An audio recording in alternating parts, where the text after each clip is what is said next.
जिसने अधर्म का विनाश कर धर्म की स्थापना की, जिसने अजेय रावण को पराजित कर अयोध्या में राम राज्य स्थापित किया, उसी मर्यादा पुरुषोत्तम श्री रामचंद्र को अपना जीवन इस तरह समाप्त करने का निर्णय क्यों लेना पड़ा?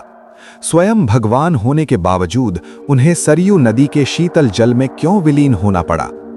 आपको जानकर हैरानी होगी कि राम जी के प्रस्थान के समय स्वयं यमराज अयोध्या आए थे, लेकिन हनुमान जी के डर से वे नगर में प्रवेश नहीं कर पा रहे थे।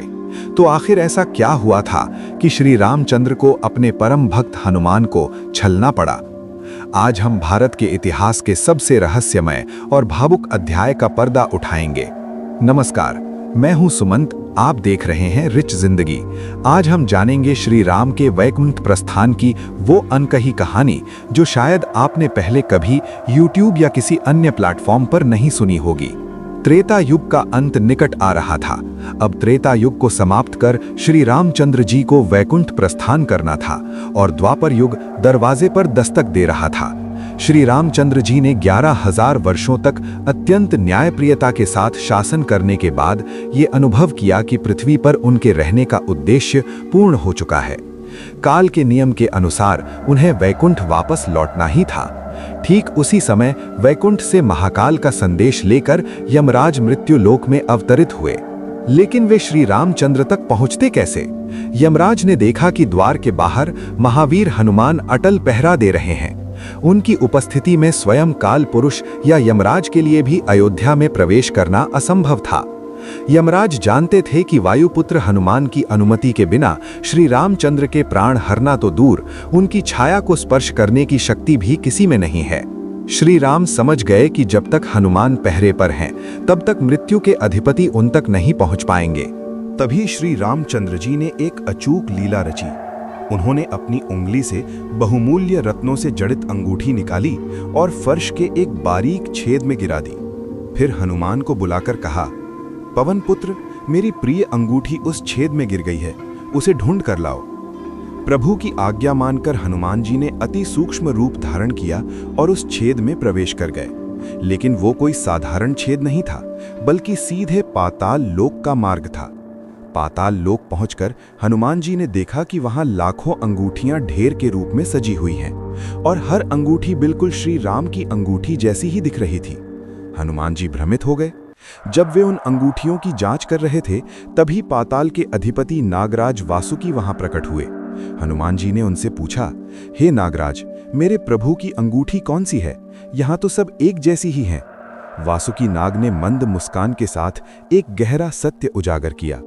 उन्होंने कहा, हे अंजनी पुत्र, आप जिस अंगूठी को ढूंढ रहे हैं वो इस पर्वत के समान ढेर के नीचे ही कहीं है।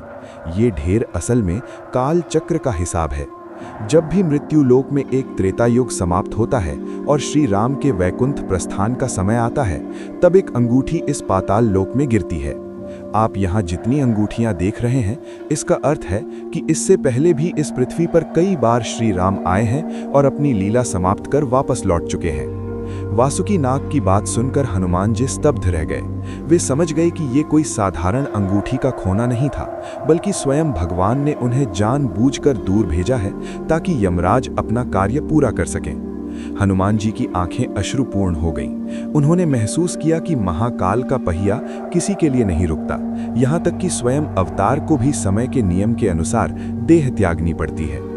ठीक इसी समय हनुमान जी की अनुपस्थिति में भगवान ब्रह्मा का संदेश लेकर काल पुरुष, जो यमराज का ही दूसरा रूप थे, एक ऋषि के वेश में अयोध्या में श्री राम से मिलने आए। यमराज ने श्री राम से कहा, प्रभु, मुझे आपसे गुप्त चर्चा करनी है, लेकिन शर्त यह है कि हमारी चर्चा के दौरान यदि कोई कमरे में प्रवेश करेगा तो उसे मृत्युदंड देना होगा। श्री राम सहमत हुए और लक्ष्मण को द्वार पर पहरे के लिए नियुक्त किया। इसी बीच अयोध्या के राजमहल में ऋषि दुर्वासा का आगमन हुआ और उन्होंने तुरंत श्री राम से मिलने की जिद की। लक्ष्मण जी द्वारा रोके जाने पर उन्होंने शाप देने की चेतावनी दी कि यदि उन्हें अभी मिलने नहीं दिया गया तो वे पूरी अयोध्या नगरी और रघुवंश को नष्ट कर देंगे। लक्ष्मण जी धर्म संकट में पड़ गए। उन्होंने सोचा कि अपनी मृत्यु स्वीकार करना बेहतर है, लेकिन पूरे रघुवंश और अयोध्या वासियों को संकट में नहीं डाला जा सकता। इसलिए उन्होंने नियम तोड़कर चर्चा के बीच कमरे में प्रवेश किया। अब यमराज को दी गई श्री राम की शर्त के अनुसार लक्ष्मण को मृत्युदंड देना था, लेकिन राम जी अपने प्रिय भाई को कैसे मारते? तब गुरु वशिष्ठ के सुझाव पर राम जी ने लक्ष्मण का त्याग करने का निर्णय लिया, जो उस समय मृत्युदंड के समान ही था। दुखी मन से लक्ष्मण जी सरयू नदी के तट पर गए और योग बल से जल समाधि लेकर अपने वास्तविक रूप शेषनाग में वैकुंठ लौट गए। भाई के प्रस्थान के बाद श्री राम भी अधिक समय तक पृथ्वी पर नहीं रहना चाहते थे। अयोध्या की प्रजा जब अपने राजा के जाने की खबर सुनी तो पूरे नगर में शोक की लहर दौड़ गई, लेकिन श्री राम ने सबको समझाया कि आत्मा अमर है। वे धीरे धीरे सरयू नदी के पवित्र जल में उतरे। उनके साथ अयोध्या के कई निवासी और पशु पक्षी भी जल में प्रविष्ट हुए। अचानक जल से एक दिव्य ज्योति निकली और श्री राम अपने चतुर्भुज नारायण रूप में प्रकट हुए।